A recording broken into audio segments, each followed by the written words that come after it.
Je passe maintenant la parole à Éric Dupond-Moretti.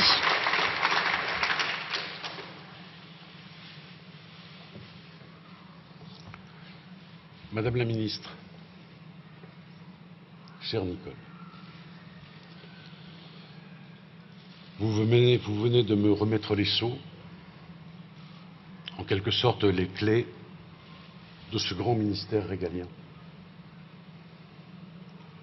Ce n'est pas le ministère de la guerre, même si j'ai cru entendre ces mots, mais celui des libertés. Dans quelques instants, je mettrai entre parenthèses mon métier d'avocat que j'ai passionnément aimé et que bien sûr je continuerai à aimer. Pendant près de 36 ans, j'ai sillonné la France, dont je connais tous les tribunaux. Ah, je le confesse, je n'ai pas de la justice une connaissance technocratique. Je la connais humainement, je la connais intimement, je la connais, Nicole, charnellement. Dans ce long parcours, j'ai vu le meilleur et le pire. Le chagrin de victimes dévastées, le désespoir d'hommes injustement condamnés. J'ai rencontré de très grands magistrats devant qui j'ai eu l'honneur de plaider. Je les respecte. J'entretiens avec eux des rapports d'amitié. Ils sont humains, indépendants, gourmands du contradictoire. De ces femmes et de ces hommes qui, en quelques mots, vous réconcilient avec l'idée même de justice. Une chaleur de l'âme, disait Albert Camus. J'ai également touché du doigt les conditions de travail déplorables dans lesquelles se débattent quotidiennement magistrats et greffiers. Je ne suis pas un homme politique. Je viens de la société civile, je devrais même dire de la société pénale. J'aurais pu tranquillement attendre l'heure de la retraite, même s'il nous faut travailler un peu plus. Mais j'ai décidé de m'engager auprès d'un homme courageux, le président de la République, qui veut améliorer la justice de notre pays. Casamayor, que tous les magistrats connaissent ici, a écrit que la justice était une erreur millénaire qui voulait que l'on ait attribué à une administration le nom d'une vertu. La justice a donc évidemment toutes les qualités d'une administration. Elle en a, hélas, parfois quelques défauts. Oui, Madame la Ministre, oui, Mesdames et Messieurs, la justice peut être améliorée. D'ailleurs, la France, dans le classement des pays les plus condamnés par la Cour européenne des droits de l'homme, occupe la 12e place sur 47 pays. La plupart de nos condamnations intervenant à raison de procès inéquitables. Je ne fais de guerre à personne. Je veux avec vous garder le meilleur et changer le pire. J'entends bien sûr, dans le dialogue et la concertation, faire évoluer la magistrature dans le sens d'une plus grande ouverture sur la société et remettre à plat l'ordonnance de 58. Je veux avancer sur un projet qui me tient à cœur, l'indépendance de la justice.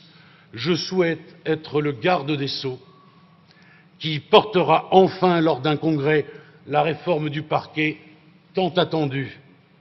Je veillerai à ce que les enquêtes préliminaires restent préliminaires et ne soient pas éternelles comme c'est hélas parfois le cas. Je vais demander à la direction des affaires criminelles et des grâces de me faire des propositions en ce sens. Il convient de trouver un juste équilibre entre l'efficacité de l'enquête et le principe du contradictoire sans lequel la justice n'est rien. Je souhaite également que nous travaillions ensemble sur la présomption d'innocence et le secret de l'enquête. Bien sûr, des journalistes seront associés à ces réflexions, La justice ne se rend pas dans la rue, ni sur les réseaux sociaux, ni dans les médias. Et l'honneur des hommes, pas plus aujourd'hui qu'hier, ne mérite d'être jeté aux chiens. J'entends également, et c'est une volonté forte du président de la République, mettre en place une justice plus proche du citoyen, meilleur accueil des victimes. Je compte réunir l'ensemble des procureurs généraux rapidement pour échanger sur ces questions. Est-il admissible aujourd'hui qu'une victime ne soit pas systématiquement entendue? Je compte porter avec détermination ce que vous avez commencé, la PMA, le parquet européen, la réforme de l'ordonnance de 1945, pour moi absolument essentielle. Je veux restaurer le secret professionnel des avocats. Bien sûr, je n'oublie pas la condition pénitentiaire. Je pense aux prisonniers, à leurs conditions de vie inhumaines et dégradantes. Je pense bien sûr au personnel de l'administration pénitentiaire que j'assure de mon indéfectible soutien et à qui je réserverai dès cet après-midi ma première visite de ministre. Je veux adresser un message bienveillant à toute la famille judiciaire, magistrats, greffiers, membres des professions réglementées, dont je recevrai tous les représentants. Je serai le garde des sceaux du dialogue et j'accepterai la contradiction dont j'ai toujours été le fervent défenseur. Madame la ministre, chère Nicole, je vous souhaite le meilleur pour votre vie à venir. Vous serez, et je vous l'ai déjà dit, bien sûr, toujours la bienvenue, et les portes de ce ministère vous seront toujours ouvertes. Ce moment, Madame la Ministre, Mesdames et Messieurs, est pour moi vertigineux. J'appréhende cette tâche avec humilité, mais maintenant, pour moi, la parole est aux actes. Avant de me taire, un dernier mot. Je pense bien sûr aux miens, à ceux que j'aime et qui me sont proches. Je pense en particulier à ma mère, qui a quitté son pays d'origine pour fuir la misère et pour arriver ici, dans ce grand pays. Elle est devenue une Française de préférence. Et la Marseillaise a fait pleurer. Je serai un garde des Sceaux de sang mêlé. Mon ministère sera aussi celui de l'antiracisme et des droits de l'homme. Merci à vous.